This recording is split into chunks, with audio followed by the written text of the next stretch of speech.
네, 안녕하십니까. 공드림 한국사 기본이론 강의를 진행을 하고 있습니다. 제가 지난 시간에 항일 독립운동의 전개 과정에서요, 일제 식민통치 1, 2, 3기까지의 형태 내용을 살펴봤습니다. 자, 이 시간에는 636쪽입니다.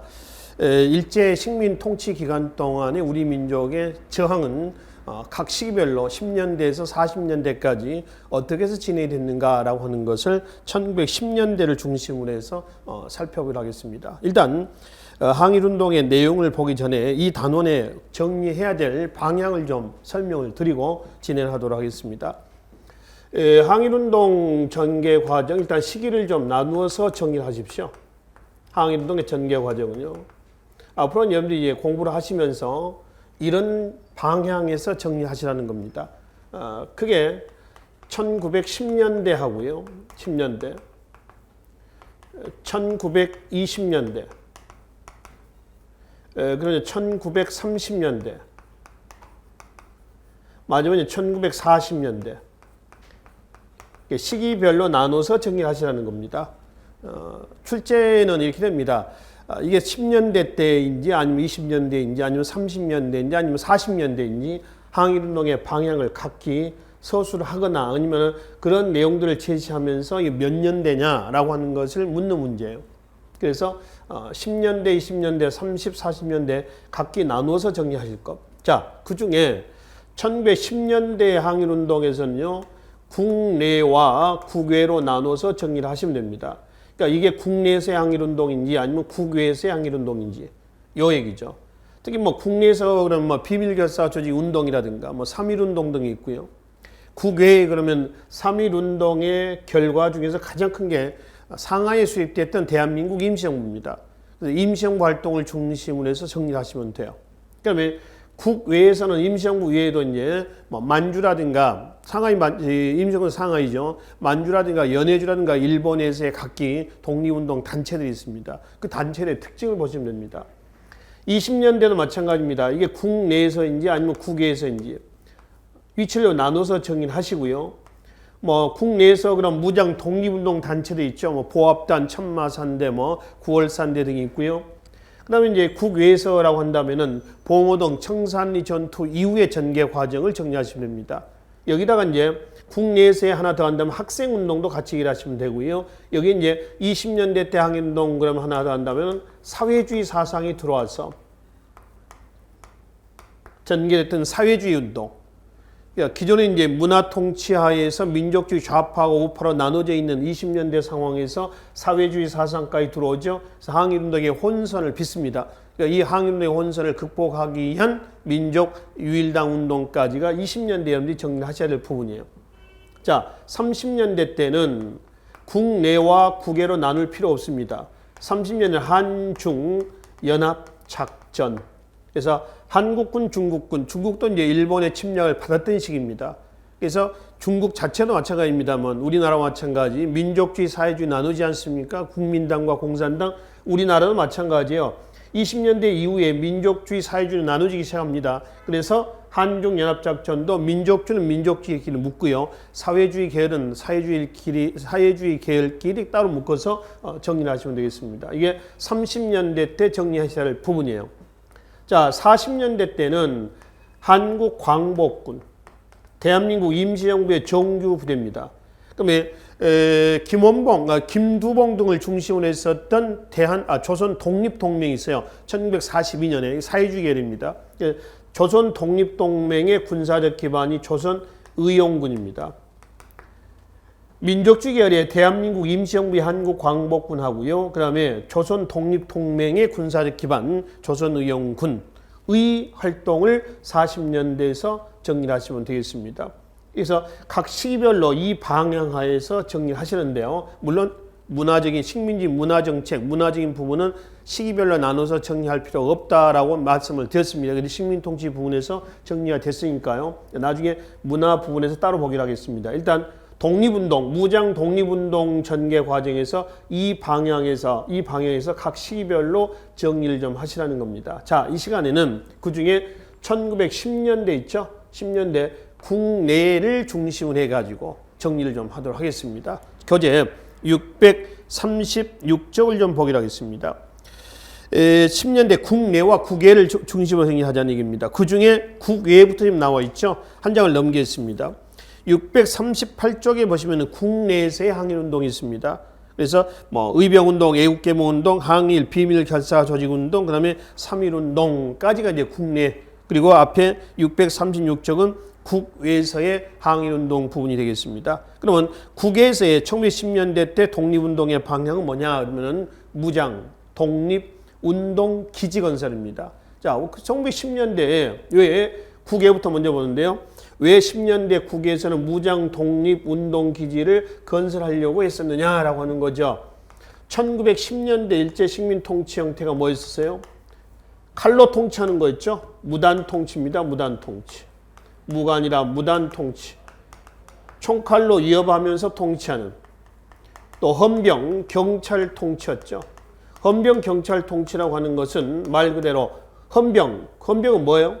군인의 경찰 헌병이라고 하잖아요. 그 군인들이 치안을 담당한다는 겁니다.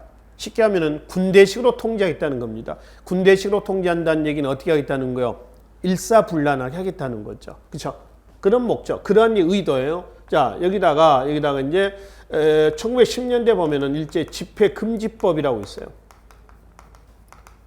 이건 이제 나중에 1910년대 국내에서 따로 또 말씀을 드리겠습니다만은 일단 이런 상황에서 국내에서는 항일운동이 좀 어떻게 해요? 어렵죠. 그러니까 국내에서는 어떻게 하고 있어요? 비밀, 결사, 조직, 운동이 전개가 되고 드러내놓고 못하겠죠. 이런 배경에서 국외에서는 나중에 언젠가 힘을 길러야 되지 않겠느냐 해서 무장, 독립, 운동, 기지 건설입니다. 그래서 그 무장 독립운동 기지로서 바로 어디냐라고 하는 거죠. 한인들이 살고 있는 곳은 다 모두 이런 독립운동 기지가 건설을 했다라고 이제 보시면 되겠습니다. 그 중에 여러분들이 정리하실 부분이 지금 상하이가 있고요, 만주가 있고요, 연해주 쪽이 있고요, 블라디보스톡이죠. 그 다음에 일본도 있습니다. 그 다음에 미주 쪽, 뭐 미국이라든가 멕시코라든가 등등에 일하는 곳이 있습니다. 대표적인 곳이죠. 요 지역이. 자, 그 중에 교재 636쪽에 만주, 우측에 연해주, 중국 상하이, 미국 한 장 넘기시면 일본이 있습니다. 요 순서에 한번 보죠. 만주부터 한번 보기로 하겠습니다. 만주의 서간도 삼원보와 용정과 환인에서의 각기 무장 독립운동 기지가 있습니다. 왼쪽에 지도를 보시면 1910년대 국외 독립운동 기지에서 지금 박스가 되어 있는 부분이 있죠. 박스가 있는데 안에 파란색 음영 처리가 되어 있지 않는 부분이에요. 그리고 밑에 보시면 이제 위쪽에 두 개 박스 안에 음영 처리가 되어 있는 부분은 학교를 얘기합니다. 학교. 그리고 이제 박스 안에 그 음영 처리가 되어 있지 않는 부분이 바로 1910년대 무장 독립운동 기지인데 그 중에 서간도 삼원보라고 하는 곳이 있습니다. 압록강 중류 가로 위쪽입니다. 삼원보 있죠. 그 삼원보라고 하는 것은 독립운동 기지예요, 기지. 그러니까 그 땅을 사는 겁니다. 독립운동가들이 사제를 털어서 국내에서는 나라가 망했으니까 만주로 가는 거죠. 그 땅을 사는 겁니다. 그 땅이 바로 뭐냐면 삼원보라고 하는 것이죠. 예를 들어서 서울 같으면은 서울에 무슨 뭐 강남구에서 강남이라고 하는 땅을 사는 겁니다. 강남의 땅을 사가지고 강남 이 지역에 뭐 신흥학교를 맺는다거나 아니면 이 지역에는 신흥무관학교를 맺는다거나 여기는 부민단을 만든다거나 이런 식으로 해서 독립운동 기지가 건설해 있는 겁니다. 아시겠죠? 그래서 만주의 서간도 삼원보입니다. 서간도 삼원보 하면 서간도라고 하는 것은 우리가 지리적으로 보면은 우리가 첫 시간에 말씀드렸습니다. 지명에서 중국과 러시아 간의 국경선이 됐었던 스타노보이 산맥, 백두산, 그리고 여기는 압록강, 두만강. 기억나죠? 이쪽으로는 백두산을 경계해서 송하강, 여기는 요하. 그 요하를 경계로 왼쪽은 요서, 여기는 요동. 그렇죠? 요동. 그 다음에 이 요하를 경계해 가지고 이 안쪽, 여기가 어디였죠? 간도인데 동간도. 지금 길림성이라고 그랬습니다. 요 이북 쪽이 어디냐면은 북간도입니다. 지금의 흑룡강성이에요. 그리고 이쪽 있죠. 요동을 포함한 요동 반도와 압록강 건너편, 이쪽이 서간도입니다. 서간도. 지금의 요령성입니다.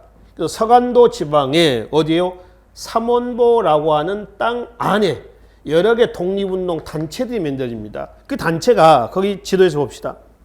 경학사, 부민단, 서로 군정서, 또 한족회 뭐 이런 단체들이 있죠. 그 단체인데 그 중에 우리가 서간도 삼원보 기지 이회영, 이상용이 경학사라고 하는 삼원보의 자치기관을 둡니다. 경학사 이 안에 그러니까 삼원보라고 하는 이 땅 안에 뭘 둔다고요? 경학사. 경은 농경할 때 경자입니다. 일하면서 배운다라고 하는 거죠. 1910년대에 항일운동 단체는 이 무자가 들어가 있는 항일운동 단체가 거의 없어요. 물론 간헐적으로 있긴 있습니다. 왜 무자를 빼냐면은 무자라고 하는 단체가 들어가면 일본에 관심을 받게 되는 거죠. 그래서 일하면서 배운다라고 하는 경학사라는 단체 간판을 내걸고 실제로는 무술 공부도 여기서 무술 연마도 하고 있었다라고 하는 겁니다. 이게 나중에 뭘로 바뀌었습니까? 신흥 강습소, 신흥. 새롭게 흥한다는 것이에요. 신흥. 이 신흥 강습소가 나중에 뭘로요? 신흥 무관학교로 바뀐단 말이에요. 그래서 밑에 서간도 삼원보에 경학사, 신흥 강습소, 그다음에 신흥 무관학교 이렇게 이제 계보가 이어집니다. 족보가 이어지는 거죠. 자, 우측에 맨 위에 보면 용정과 환인이 있습니다. 용정은 어디고 환인은 어디냐라고 하는 겁니다. 왼쪽에 지도에서 한번 보겠습니다. 용정 있죠? 용정 찾았죠? 용정 바로 옆이 환인이에요. 그게 같은 지역이다라고 보시면 됩니다. 거기 용정에 보면은 서전서숙, 명동학교 이런 게 있죠. 또 환인 쪽에 보면 동창학교가 있습니다. 동창학교. 그래서 여기는 이제 서간도 쪽의 대표적인 독립운동 기지예요. 그래서 요 단체들의 위치가 어디냐라고 하는 겁니다. 구급공무원에서는 아직까지 그런 문제는 보지는 못했습니다만은 몇 년 전에 7급 국가직 행정직을 기준해서 말씀드립니다. 국가직 공무원 시험 문제에 지도 문제 나왔습니다. 뭐 연해주도 나오고요, 상하이도 나오고요, 또 일본도 나오고요 해가지고 만주도 있고요.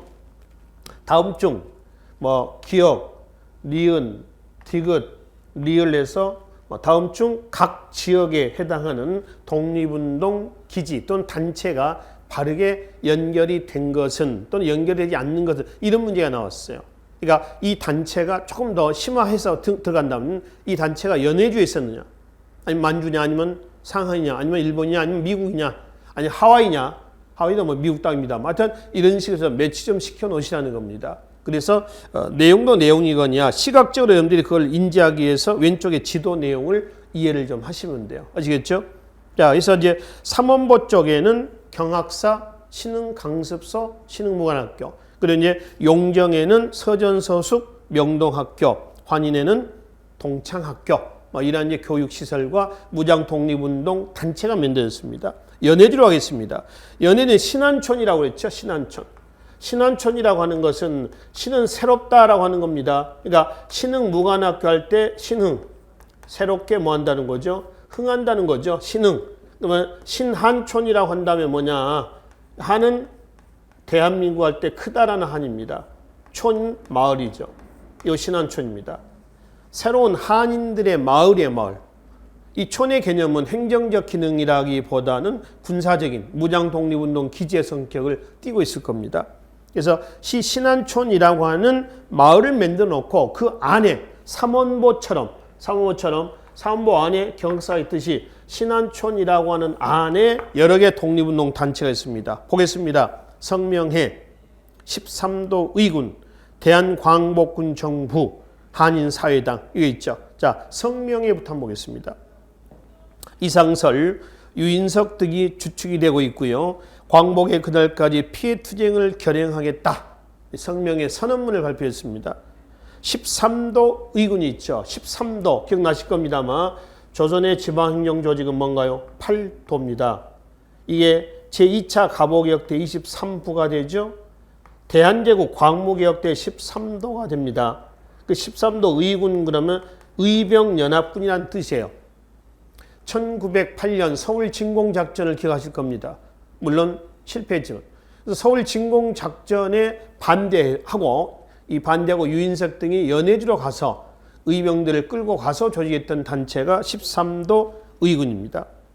그러면 1914년에 대한광복군 정부가 있습니다. 이 대한광복군 정부의 정통령 이상설, 부통령 이동희는 사회주의 열애 나중에 그래서 정통령, 부통령에서 하나의 정부 조직이 만들어집니다. 자, 밑줄 연관합시다. 이 대한광복군 정부는 독립군의 무장항일운동의 터전을 마련했다는 점, 밑줄. 또 하나, 임시정부 수립의 길을 열어놨다. 길을 열어놨다는 게 단서를 제공했다라고 하는 것이죠. 자, 먼저 독립군 무장항일운동의 터전을 마련했다. 뭐가요? 바로 대한광복군 정부예요. 대한광복군 정부에다가 왜 무장 독립운동에 어떤 그 터전을 만들었다. 지금 밑줄처럼 봅니다. 무장항일운동의 터전을 마련했냐라고 하면은 대한광복군 정부 내에서 누구를 양성을 해요? 무장 독립군을 양성을 해서 각지로 보내는 겁니다. 예를 들면 요즘에 뭐 훈련소 정도 보시면 되겠죠. 뭐 논산훈련소, 어떻게 보면 훈련을 시켜서 각 부대로 배치하잖아요.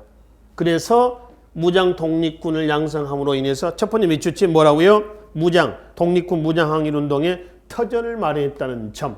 자, 두 번째는 임시정부 수립에 단서를 제공했다. 임시정부 수립에 뭐가 있다? 계기, 단서를 마련을 해줬다. 이 얘기는 왜 하냐면은 1910년대 독립운동 단체 중에서 유일하게 정부 조직, 그러니까 정통령, 그다음에 부통령에서 이런 정부 조직을 띈 단체가 유일하게 딱 하나 있습니다. 그게 뭐예요? 대한광복군 정부예요. 1914년에 연해주에서. 왼쪽에 지도 한번 봅시다. 지도에 지금 박스 친 부분에 독립운동 단체 박스 친 부분입니다. 음영 처리가 없는 부분이죠. 거기서 유일하게 정부 조직의 성격을 띤 단체가 딱 하나죠. 연해주에 뭐죠? 대한광복군 정부예요. 아시겠죠? 그래서 이 얘기를 한다는 거죠. 이 두 가지는 대한광복군 정부의 의의에 여기다가 부여를 좀 해 두시라는 얘기입니다. 한편 1918년에 보면은 한인 사회당이 있습니다.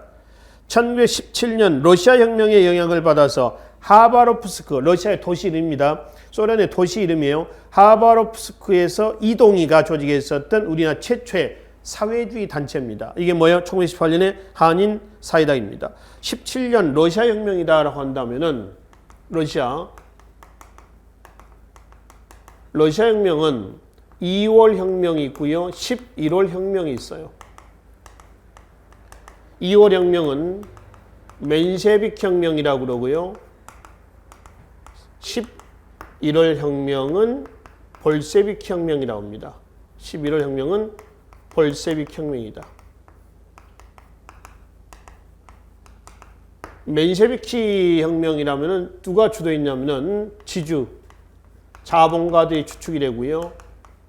여기는 농민, 그 다음에 노동자들이 주축이 됩니다. 그러니까 이거는 부르주아지 계층들이 주축이 되고 이거는 프롤레타리아 계층들이 주축이 되는 혁명이죠. 여기는 우리가 얘기하는 1917년에 러시아 혁명이다 그런다면은 보편적으로 어떤 혁명이냐면은 11월 혁명을 얘기합니다. 그러니까 재정을 무너뜨리고 러시아 혁명 이후에 2월 혁명 이후에 얘네들이 주도권을 잡으니까 상대적 얘네들이 배제가 되는 겁니다. 그래서 이제 레닌을 중심으로 했던 세력들이 2월 혁명 이후에 수입됐던 이 정부에 뭐라는 거예요? 반기를 드는 겁니다. 그래서 이제 11월 혁명이 터져요. 성공했죠. 그래서 우리가 보통 일반적으로 러시아 혁명 그러면은 일반적으로 2월 혁명 얘기하는 게 아니라 레닌의 11월 볼셰빅 혁명을 얘기를 한다는 것이죠. 그래서 이 러시아 혁명 이후에 코민테른이라고 하는 국제 공산당 조직이 만들어집니다. 그래서 코민테른 영향하에서 전 세계에 뭐가 사회주의 사상이 파급이 되는 거예요. 우리나라도 예외는 아니었습니다. 20년대에 들어오죠. 학생, 또 지식인을 중심으로 해서 수용이 됩니다. 그래서 20년대 때 일제 식민 통치는 문화 통치라고 그러잖아요. 문화 통치. 그러니까 이 무단 통치에서 가장된 유화 정치, 문화 통치 하에서 항일 운동은 양분이 됩니다. 민족주의 우파와 좌파가 나왔고 그 중엔 또 사회주의 사상이 들어와서 사회주의 운동도 나와요. 근데 문화 통치에 이용이 됐던 민족주의 우파와 여기에 이제 현혹되지 말자라는 좌파 사이에 사회주의까지 들어오면서 말 그대로 1920년대 항일운동은 뭐였다? 혼선기였다. 이거를 극복하기 위한 민족유일당 운동이 나왔고 그 민족유일당 운동의 결과 만들어진 단체가 신간회였다. 물론 정우회니 조선민흥회, 정우회니 또는 신간회니 또는 근우회니 이런 단체가 있습니다만 보통 우리가 민족유일당 운동 하면은 여러분들이 꼭 기억을 하셔야 될 신간이란 말이에요. 하여튼 그거 나중에 20년 또 한번 보자고요.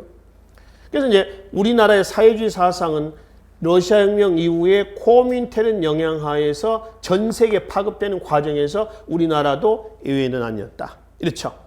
그래서 이제 러시아 혁명 이후에 혁명 완수를 놓고 내전이 일어났고 이 내전이 발발했다. 내전은 나중에 또 보겠지만은 누구하고? 얘네들과 얘네들하고의 내전입니다. 하지 말자는 거고 이거는 공산주의 정책 추진하는 과정에서 재산들 다 내놓으라니까 반대했겠죠. 얘네들 군대를 백색 군대라고 해요. 백색군. 이거는 적색군입니다. 붉은 군대, 하얀 군대라고 그래요.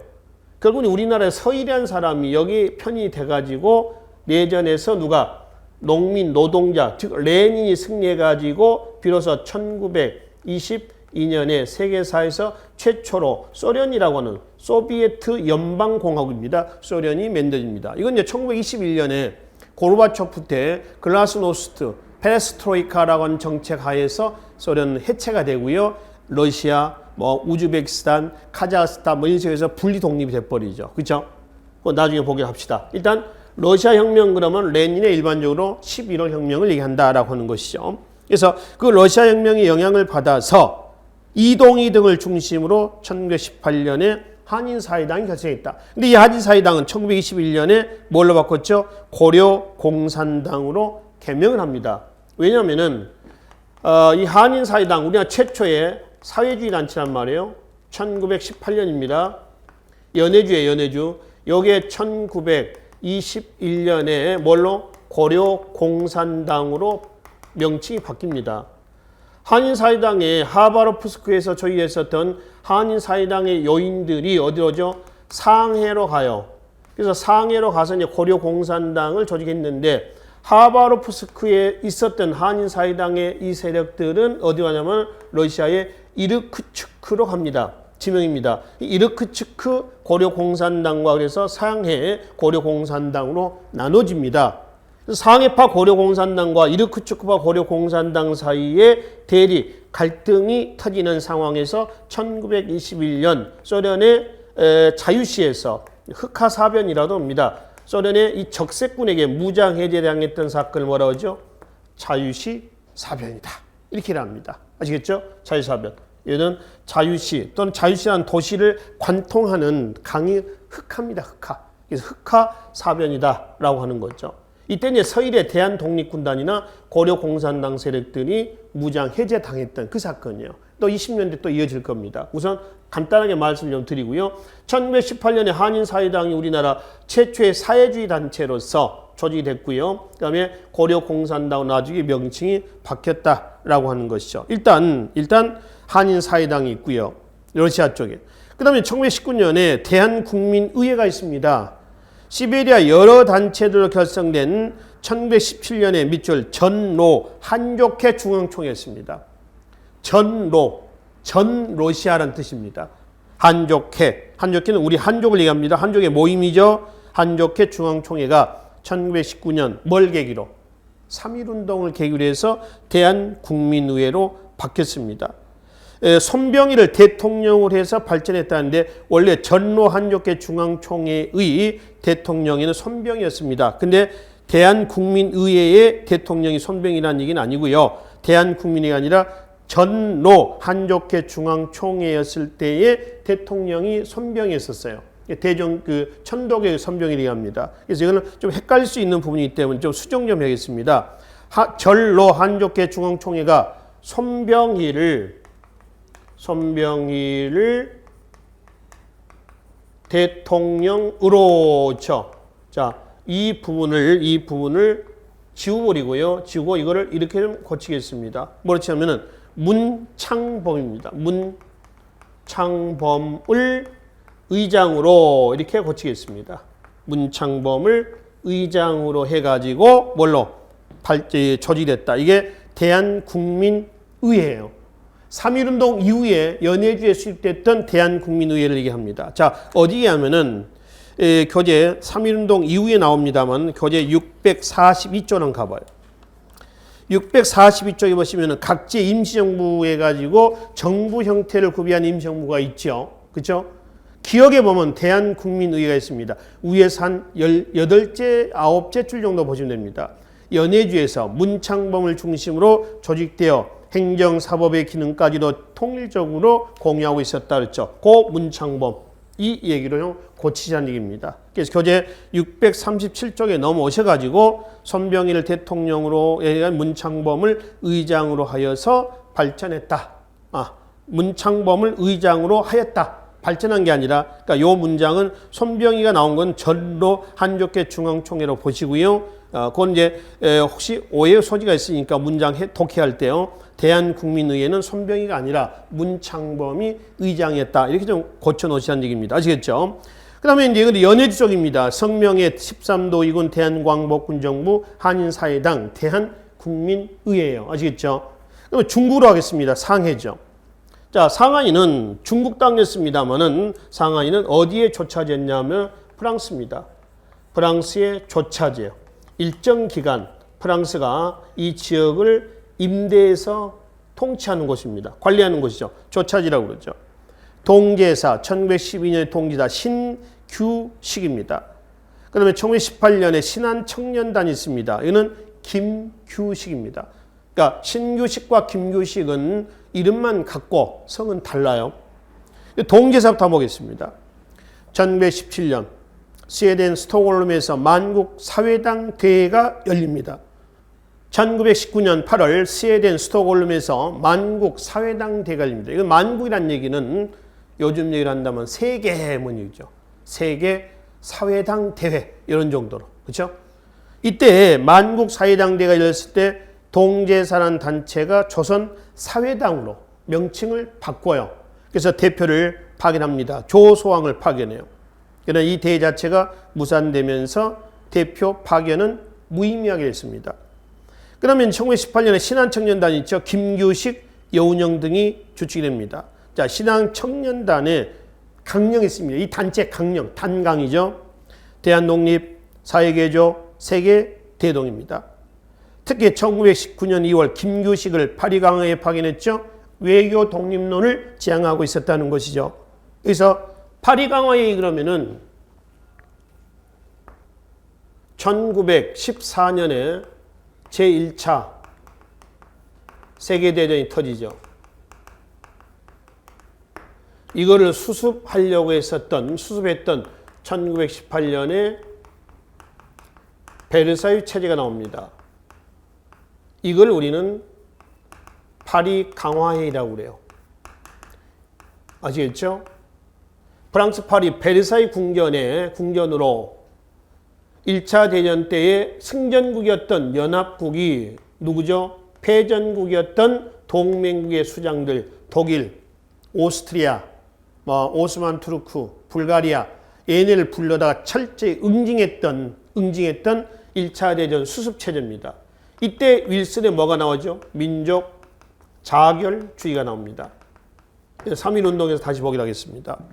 자, 그래서 그 파리강화회의에 김규식을 파견한 등 주로 외교활동을 전개했습니다. 자, 그 중에 신한청년단의 약 30여 명의 일부 세력은요, 일부 요인들은 상하이, 보창로 도로 이름입니다. 요즘에 우리가 의안로 또는 무슨 퇴계로, 세종로 이렇게 하듯이 도로 이름이요. 329호. 그러니까 번지가 되겠죠, 일종의. 여기에 독립임시사무소를 개설합니다. 자, 밑줄로 그어놔요. 신한청년단의 일부 세력이 상하이의 보창로에 독립임시사무소를 개설합니다. 이 독립임시사무소가 나중에 1919년 3.1운동 이후에 상하이에 수립되었었던 뭐죠? 대한민국 임시정부예요. 그 대한민국 임정부의 모태가 됐었던 독립임시사무소는 누구에 의해서 신한청년단의 일부 약 30여 명이 된 일부 세력의 상하에 설립했던 독립임시사무소였다라고 하는 것이죠.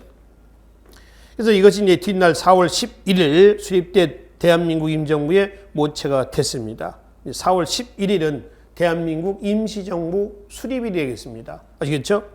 그 다음에 미국으로 넘어가겠습니다. 그러니까 상하에서는 동계사, 신한청년단이 있고요. 미국으로 하면은 미국의 1903년에 상항 침묵회가 있습니다.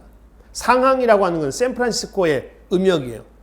뭐 로스앤젤레스 그러면은 뭐라고 그러죠? 나성. 또는 블라디보스토크 그러면은 뭐라고 그러죠? 뭐 이거는 그 연해주, 블라디보스토크 연해주. 그다음에 뭐 샌프란 상항. 또 뭐가 있을까요? 뭐 하여튼 아까 얘기했었던 그 소련의 뭐죠? 뭐 자유시 전부 다 음역한 것이다. 해석한 것이다. 이렇게 보시면 됩니다. 그래서 1903년 상항 침묵회가 1905년에 뭘로? 공립협회로 발전합니다. 어디예요? 샌프란시스코입니다. 샌프란이죠. 이 공립협회는 미국 내에 각 지역에 지회가 있었어요.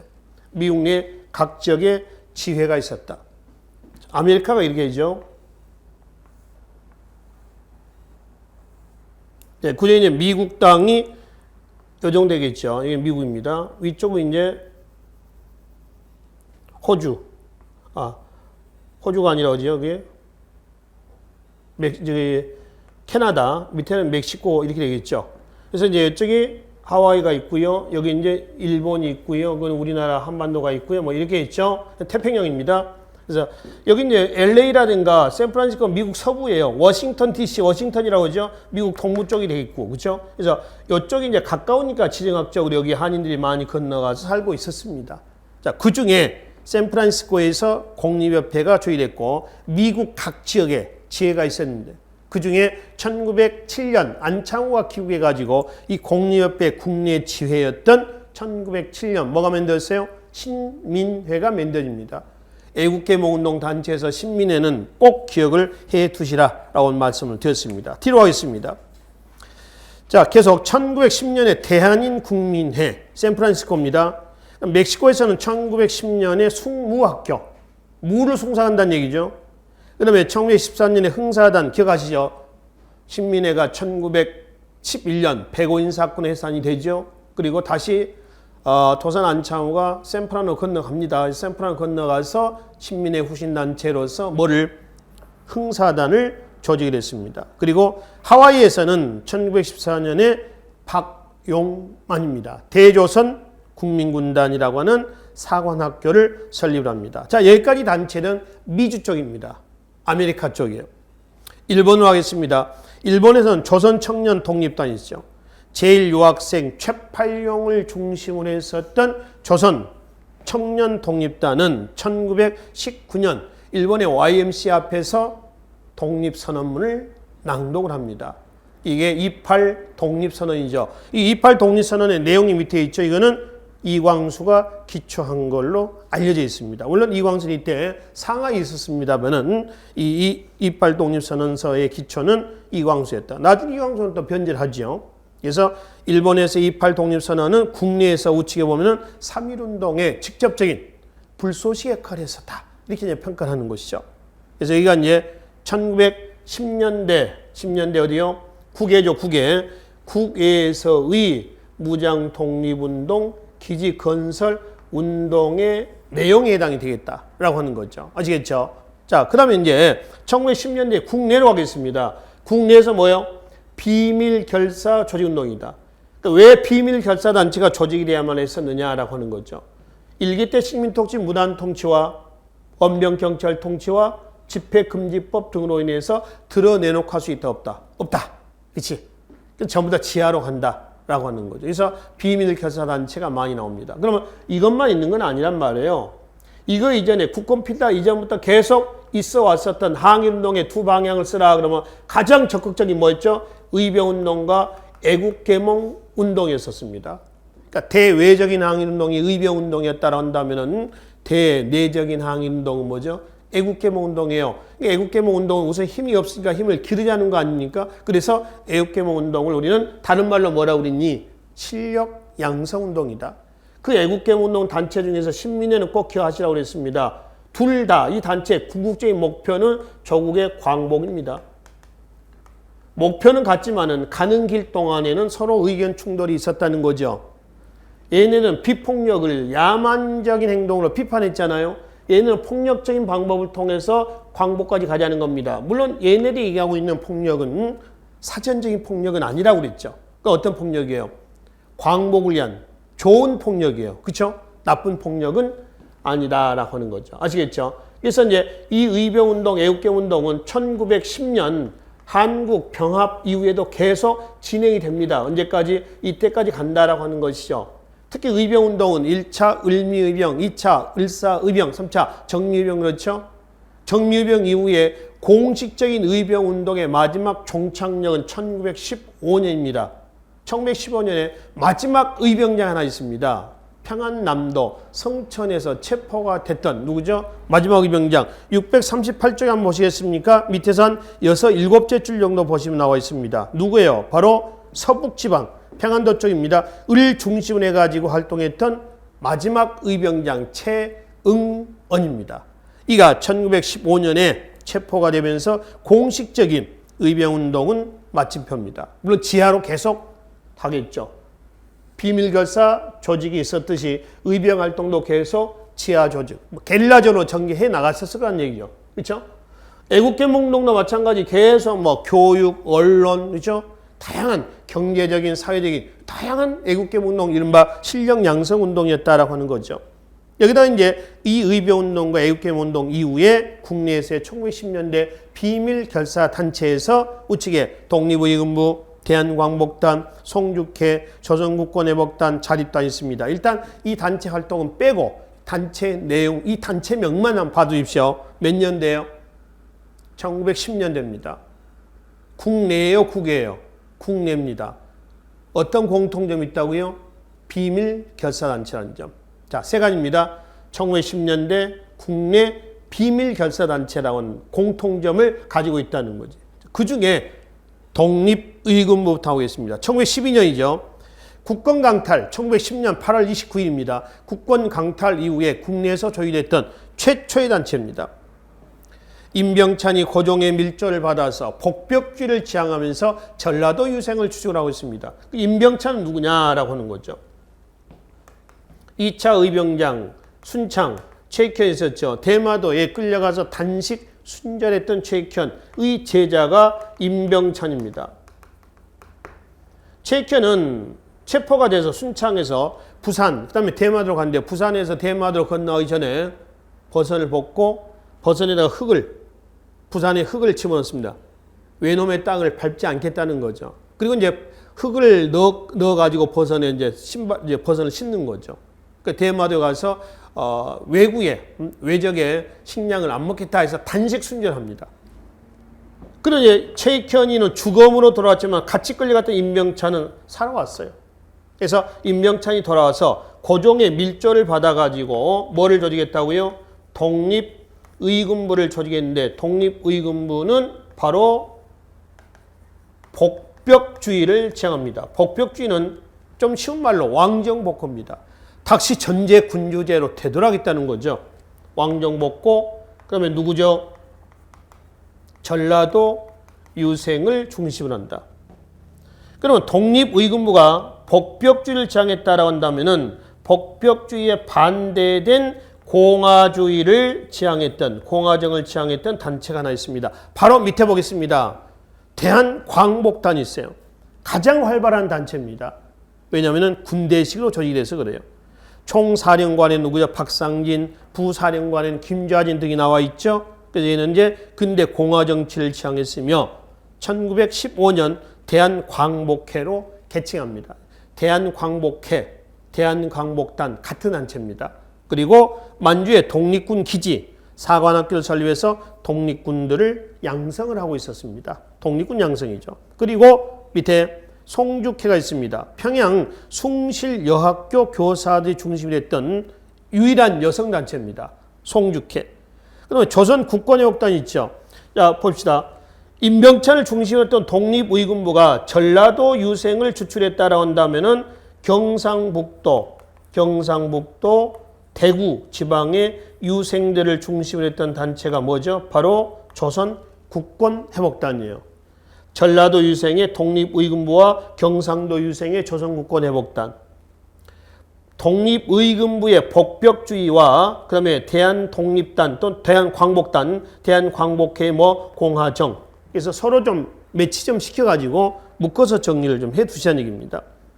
그 다음에 마지막 1915년에 평양 대성학교 출신의 학생들이 조직했던 자립단이라는 단체가 있습니다.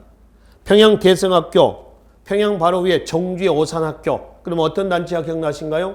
애국개몽운동 단체의 가장 적극적인 활동을 했던 누구? 신민회입니다. 그래서 평양의 대성학교 출신 학생들로 구성이 됐습니다. 자, 여기까지가 1910년대 비밀 결사 단체였다. 이런 시대적 배경에서 지하로 들어갈 수밖에 없었다라고 하는 것이죠. 그리고 이제 1910년대 국내에서의 항일운동 중에서 가장 큰 겁니다. 3.1운동이죠. 3.1운동은 지금까지 말씀드린 국내와 국외에서의 독립운동의 결정체입니다.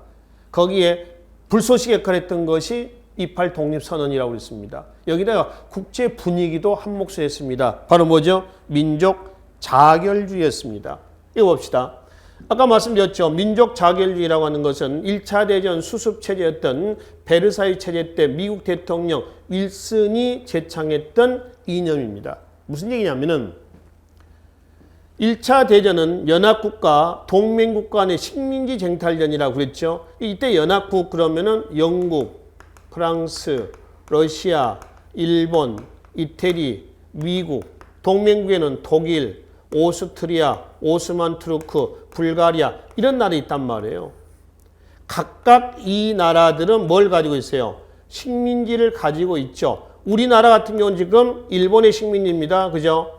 독일, 오스트리아, 오스만 투르크, 불가리아도 식민지가 있습니다. 이 식민지 쟁탈전을 놓고 터진 싸움이 1차 세계대전이었다. 그렇죠? 그래서 연합국이 승리를 하고 나서 연합국은 동맹국의 얘네들의 수장들을 프랑스 베르사유로 불러가지고 철저히 응징하는 겁니다. 이게 베르사유 체제예요. 이때 나왔던 것이 민족 자결주의인데 민족 자결주의의 모순은 지네들이 연합국 승전국입니다. 자기네들이 가지고 있는 식민지에는 적용을 시켜 안 시켜? 안 시키고. 누가?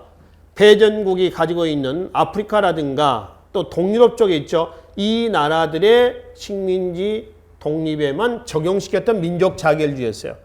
그러니까 우리나라는 민족 자결의 직접적인 혜택을 받을 수 있는 입장은 아닙니다. 여기에 간접적인 영향을 받아서 여기에서 뭐가 터졌죠? 3.1운동이 터진 겁니다. 3.1운동은 국내뿐만 아니라 다른 나라가 가지고 있는 아시아, 동남아, 서아시아까지 계속 확산이 돼 나갑니다. 세계로 뻗어나가는 거죠. 이게 3.1운동이었어요. 그래서 이제 국내에서의 가장 큰 1910년대 항일운동에서 3.1운동의 배경, 자, 민족 자결주의, 그 다음에 레닌 얘기는 나중에 따로 보겠습니다만, 레닌이 우리의 독립을 후원한다고 그랬습니다. 물론 진짜는 아닙니다. 이거는 사회주의 국가 건설을 목표로 합니다. 즉, 러시아 혁명과 같은 이런 영령을 유도하는 거죠. 그러니까 진짜 우리의 독립을 후원한다는 의미는 아니에요. 나중에 딱 한번 나올 겁니다. 그 다음에 국내와 국외에서의 독립운동과 고종의 승화, 고종의 독살이죠, 독살. 그래서 고종의 승화도 바로 반일 감정을 부추기는 그런 계기가 됐다라고 하는 것이죠. 여기다가 1919년 28 독립선언은 국내에서 안 그래도 뭔가 준비를 하고 있었는데 이게 불쏘시 역할을 해줬다라고 하는 것이죠. 자, 뒤에 전개 과정을 좀 보기로 하겠습니다. 604쪽에 맨 위에 보시면은 3.1운동에 동참했던 종교단체가 있죠. 기독교, 불교, 천도교입니다. 천주교는 아닙니다. 천주교는 아니에요.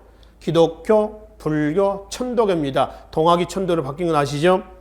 천도교 측에서 최남선 등이 작성한 독립선언서 우측 하단에 보면은 오등은 조선의 독립국인과 조선의 자주민임을 선언하노라 있죠? 그 내용은 나중에 읽어보세요.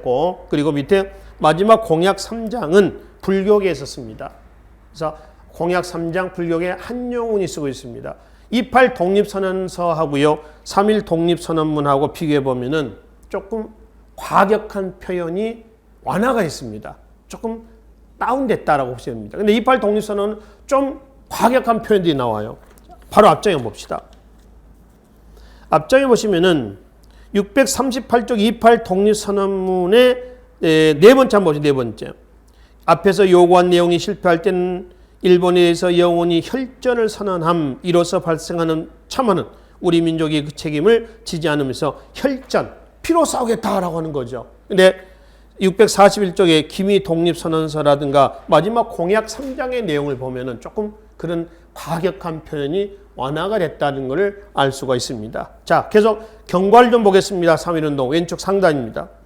고종의 인사한 일을 3월 3일로 앞두고 원래는 3월 3일 날 하기로 했었습니다. 3.1운동은 3월 3일 날 하기로 했어요. 3월 3일 날 하기로 했는데 누가 반대했느냐 그러면은 유생층들이 반대를 합니다. 국왕의 장례식 날 이런 소란을 피워도 되겠느냐?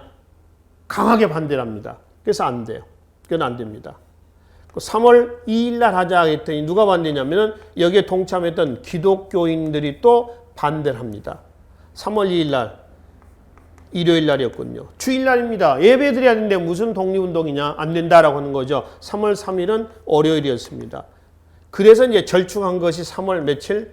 1일. 무슨 요일이에요? 토요일로 결정이 됐다라고 이제 보시면 됩니다. 그래서 고종의 인사한 일을 3월 3일로 하고 그날을 앞두고 여차여차 해서 3월 3일 날 바로 결정하고 보성사는 천도교에서 운영했었던 인쇄소입니다. 기미 독립선서를 인쇄해서 3월 1일 바로 전날 2월 28일 날 전국에 배포를 합니다. 급속도로 파급될 수 있었던 건요. 기독교나 천도교나 불교계 각 종교망을 이용을 합니다. 그래서 일사불란하게 확산이 됐었던 것이죠. 자, 경과를 좀 봅시다. 밑에 3.1운동은 1단계 시위 점화 단계, 2단계 도시로 확산된 단계, 3단계 농촌으로 4단계 해외로 확산된 단계로 확전이 됩니다. 자, 1단계 한번 봅시다. 원래 종로 태화관에서 독립선언서를 낭독하려고 한 건 아니고 태화관이 아니라 인사동 입구에 지금 서울 종로 3가 쪽이죠. 인사동 입구였었던 보면 그 원각사라고 하는 절터가 있죠. 탑은 지금 있습니다. 원각사 터, 탑골공원이라고 그러죠. 터에서 독립선언서를 낭독을 하기로 했어요. 근데 이제 당시 민족대표 33인, 물론 지방에 4명이 가 있어서 29명이 이제 참석했다고 그럽니다만은 33인이 여기서 예를 들어서 독립선서를 낭독을 했을 때에 성난 군중들이 좀 폭력적인 시위 운동이 나올 것 같고 그러면은 일제 무력 탄압이 진행이 될 것이고 그러면 피해가 좀 있을 거 아니냐. 희생자들이 나올 거 아니냐. 그걸 막자. 그렇게 하지 말자. 그래서 인사동 안쪽으로 이제 안쪽 쭉 들어가면은 지금 그 명월관이라고 하는 기생집 요리집입니다. 일종의 그 요리집에 별관이라고 보시면 됩니다. 별관. 이게 태화관이거든요. 그래서 태화관에서 독립선언서를 낭독을 하고 바로 뒤편에 종로경찰서가 있거든요. 지금도 그 자리에 있습니다만 종로경찰서에 전환해서 자진 체포가 돼버립니다. 셀프 체포가 된 거죠. 근데 탑골공원에서 민족대표를 기다리는 학생 시민들이 기다리고 있는데 안 와. 나중에 보니까 태화관에서 독립선언서를 낭독을 하고요. 자진 체포했다는 사실을 알게 되는 거죠. 그래서 이 사람들이 시민 학생들이 독자적으로 독립선언서를 낭독을 하고 시위를 확산시켜 나가는 겁니다. 그래서 1, 2, 3, 4단계로 가는데요. 여기서 1단계 시위 점화 단계라고 있습니다. 2단계는 도시로 확산된 단계입니다. 여기는 순수한 만세 시위 운동이었다라고 이제 보신다면은 제 3단계는 만세 시위 운동 더하기 폭력적인, 이 폭력은 물론 일제에 저항하는 정당한 폭력인 거죠. 그래서 폭력적인 방법으로 확산이 돼 나갔었습니다. 이거는 농민들이 여기에 동참을 하면서 전국 지방 각 지방으로 확산되죠. 주로 장날을 이용해 가지고 사람이 많이 모인 날이 장날 아닙니까? 그래서 농민들이 동참을 하면서 시위 운동이 격화가 됩니다. 1910년에서 18년까지 토지조사 사업이 있었죠. 등으로해서 토지를 빼앗기고 일제의 경제 침탈로 허덕이는 농민들이 연장을 들고 나옵니다. 그래서 폭력적인 시위로 확산해 나가는 거죠. 여기에 일제의 진압이 강경하게 진행이 됐었습니다. 그래서 3.1운동은 가시적인 측면에서는 실패해요. 그러나 장기적인 측면에서는 성공한 게임이었습니다. 아시겠죠? 그리고 이제 국내에서 3.1운동은 해외까지 확산이 나가는 또 해외 다른 나라에도 영향을 주는 이런 결과를 초래했습니다. 우측에 보시면은 641쪽에 봐봐요. 그 마지막 의의 6번째 반제국주의 민족운동에 선구했다. 중국의 오사운동 1919년입니다. 일본의 이권 요구에 대한 반발입니다. 북경 대학생들이죠. 그리고 인도, 영국의 식민지에 있었죠. 무저항, 불복종, 비폭력, 간디나 네루 등을 얘기합니다. 의 운동, 동남아시아 및 중동 지역에까지. 그러니까 아까 말씀드렸던 영국, 프랑스, 러시아, 일본, 이태리, 미국 이 나라들 식민지 국가들에게 여기까지도 영향을 주고 있었다라고 하는 것이죠. 자, 그리고 결과 의 좀 보기로 하겠습니다. 640쪽 마지막 줄 봅시다. 3.1운동을 계기로 민족의 저력, 숨은 힘을 과시했습니다. 전국적으로 확산되면서 두 번째, 그 확산되는 과정에서 독립의지, 우리 독립을 해야 되겠다라는 의지를 천명했으며 세 번째, 그간의 독립운동의 한계를 극복하게 됐습니다. 즉, 의병운동과 애국개몽운동의 대립. 그렇죠? 서로 이 세력은 연합해서 여기까지 가지 않았다고 그랬죠? 이 세력은 서로 극과 극입니다. 얘는 폭력적인, 얘는 비폭력적인 항일운동을 지향을 하고 있었단 말이에요. 그렇죠? 여기다가 또 아까 얘기했었던 뭐죠? 독립의구문은 복벽주의였는데 대한광복회는 공화정을 그 다음에 그죠? 그 다음에 전라도 유생의 독립의군부대 경상도 유생에 뭐가 있었죠? 바로 조선국권회복단. 하여튼 1년에 서로 대치되는 항일운동이 있었어요. 1910년대는. 그것들 하나로 묶게 하는 역할을 했던 단체가 하나 만들어집니다. 3.1운동을 계기로 해서 한국 사회에서 최초로 수립됐던 상하이의 대한민국 임시정부입니다. 상하이 수립된 거죠. 1919년 4월 11일이에요. 그리고 일제 식민 통치도 기만적인 술책이었지만은 무단 통치에서 뭘로 바뀌었다? 문화 통치. 또 헌병 경찰 통치에서 뭐죠? 보통 경찰 통치로 바뀌게 됐다라고 하는 의의를 3.1운동에다가 부여를 할 수가 있겠습니다. 밑에 한계가 있죠. 641쪽에 민족대표 33인은 끝까지 하지 못했다라고 하는 점, 자진체 못했다고 그랬죠. 그리고 너무 국제 분위기에 의존했다. 민족 자결주의라든가. 근데 실제 민족 자결주의는 우리 나라에게는 직접적인 어떤 그 영향을 미치는 이념은 아니었었던 거죠. 그러니까 우물 안에 개구리였다라고 하는 겁니다. 이게 3.1운동이 긍정적인 효과도 있었지만은 부정적인 결과를 가져온 그런 내용들에 해당이 되겠습니다. 그래서 1910년대에 항일운동했을 때 국내와 국외 항일운동이 보시고 그중에 3.1운동의 결과 수립되었었던 대한민국 임시정부의 수립, 그리고 수립 과정, 그리고 활동, 그리고 이제 평가, 이 내용을 우리가 다음 시간에 이어서 정리하기로 하고요. 일단 1910년대에 국내와 국외에서의 항일운동까지만 이 시간에 정리하도록 하겠습니다. 다음 시간에 뵙겠습니다. 수고하셨습니다.